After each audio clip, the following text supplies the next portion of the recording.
শিক্ষকদের আন্দোলনের খবর জানাতে সরাসরি যোগ দিচ্ছেন সিলেট থেকে সহকর্মী নাজাত আহমেদ। নাজাত, সারা দেশে পাবলিক বিশ্ববিদ্যালয়ে আন্দোলন চলছে, সিলেট থেকে আপনার কাছে কি খবর আছে?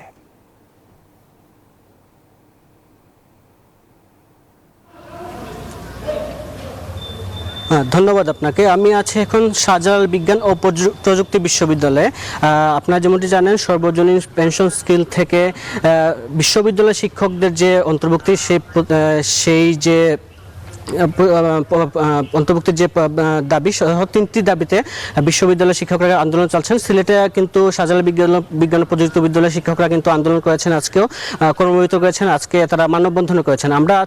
আমাদের সাথে আছে এখন শাহজালাল বিজ্ঞান ও প্রযুক্তি বিশ্ববিদ্যালয় শিক্ষক সমিতির সভাপতি জনাব আনোয়ার হোসেন। আমরা ওনার কাছ থেকে জানতে চাবো আসলে আপনাদের আন্দোলন সম্পর্কে এবং আন্দোলনের ভবিষ্যৎ সম্পর্কে। আসলে সকল পাবলিক বিশ্ববিদ্যালয়ে 3টি দাবি নিয়ে শিক্ষকরা আন্দোলন করছেন। প্রথমটি হচ্ছে যে সর্বজনীন প্রত্যয় স্কিম বাতিল ঘোষণা করা, দ্বিতীয়টি হচ্ছে শিক্ষকদের জন্য প্রস্তাবিত সুপার গ্রেড প্রদান করা, তৃতীয়টি হচ্ছে শিক্ষকদের জন্য স্বতন্ত্র পে স্কেল প্রবর্তন করা। তো সম্প্রতি যে পেনশন প্রত্যয় স্কিম ঘোষণা করা হয়েছে, এতে বৈষম্য অত্যন্ত পরিষ্কার। এখানে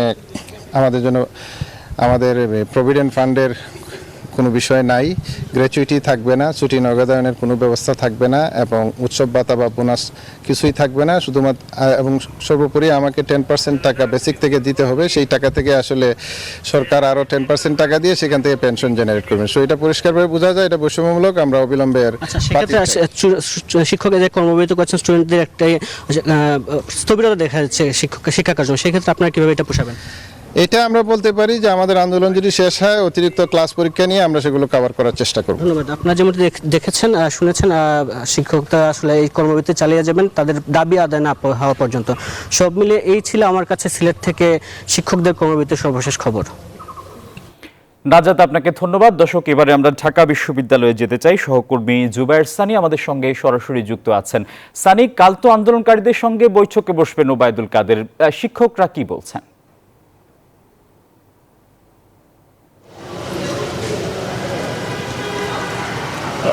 ধন্যবাদ টিপু।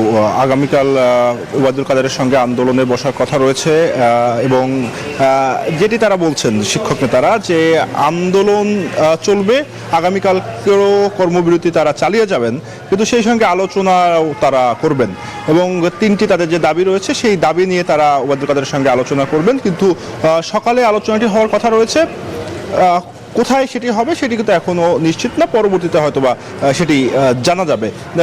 টিপু, জানেন যে গত 2 দিন ধরেই কিন্তু বিশ্ববিদ্যালয়ের শিক্ষকরা তারা একটি আন্দোলন করছে তাদের যে পেনশন স্কিম যেটা সেটি বাতিলের দাবিতে, এবং তারা যেটি বলছেন যে তাদের দাবি পূরণ না হওয়া পর্যন্ত তাদের এই আন্দোলন চলমান থাকবে, এবং শিক্ষকদের সেই আন্দোলনের সঙ্গে কিন্তু এখন একাত্মতা ঘোষণা করেছে এখানকার যারা কর্মচারীরা রয়েছে। তারাও আজকের আমরা দেখেছি যে তারাও বেশ জোরে সোরেই তারা আন্দোলনে অংশ নিয়েছেন, এবং তারা মিছিল করেছেন, বিশ্ববিদ্যালয় ক্যাম্পাসে সমাবেশ করেছেন, এবং সেখান থেকে তারা যেটি বলার চেষ্টা করছেন যে তারাও দাবি মানা না হলে তারাও তাদের আন্দোলন চালিয়ে যাবেন। একই সঙ্গে অর্থমন্ত্রীর যে বক্তব্য, গতকাল তিনি একটি বক্তব্য দিয়েছেন, সেই বক্তব্যের কিন্তু তীব্র প্রতিবাদ জানিয়েছেন বিশ্ববিদ্যালয়ের শিক্ষকরা, এবং তারা যেটি বলছেন যে হয়তোবা অর্থমন্ত্রী না বুঝিয়ে এ ধরনের বক্তব্য দিয়ে থাকতে পারেন, এবং সব মিলে বলা যায় যে এখনও কিন্তু সিদ্ধান্ত যেটি আসা গেছে যে শিক্ষকরা যেটি বলছেন যে তাদের আন্দোলন একদিকে চলবে, সাথে তারা